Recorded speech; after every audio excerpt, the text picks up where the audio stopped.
Oh my God, this is so embarrassing. I can't. What do I, oh, I'll put on Do Not Disturb. Will that like help me? Oh my gosh, this is ridiculous. Okay, back to the problem. So I need my U and I need my A. A is going to be 1, U is going to be e to the x. How is that, you say? Well, that's because e to the x squared makes e to the 2x. So, okay. So, so my du is also going to be e to the x dx. Okay. So I go to sub back into this.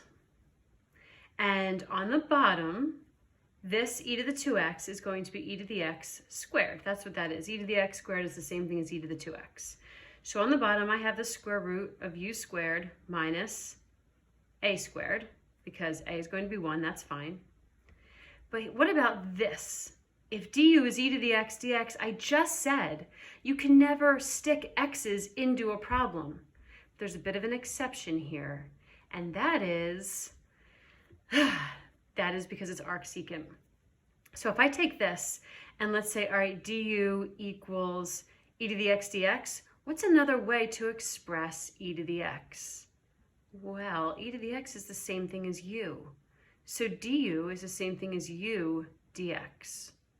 Okay, so that means dx is the same thing as du over u. Okay, so that means when I come over here, I can replace dx with du over u. And all of a sudden, my problem turns into an arcsecant problem. I'm really sorry. I should have made sure I was on top of my game with that one, and I kind of feel like I botched it. But at least it was maybe interesting, and maybe most of you didn't make it to the 3rd video. So anyway, is this ever going to come up for you, this one? No, I just thought it was cool. So anyway, we follow the formula. So now I have 1 over a times arcsecant of u, which is e to the x, over a, which is 1, plus c. Isn't that nuts?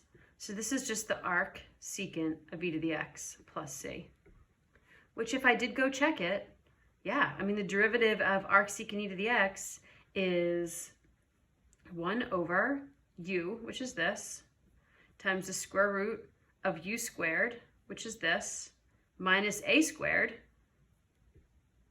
or whatever, minus 1, sorry, times the derivative of, no, not times, oh yeah, times the derivative of that, oh yeah, times the derivative of that e to the x, which crosses out and gives me what I started with.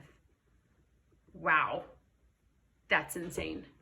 Okay, the good news is you don't ever have to do that problem, but it was still fun. I'm glad we had that moment together. So the assignment's going to be, I think I'm going to be upside down now. I am. To do 2 problems from the book and the other tricky substitution from the other thing. So have fun with that.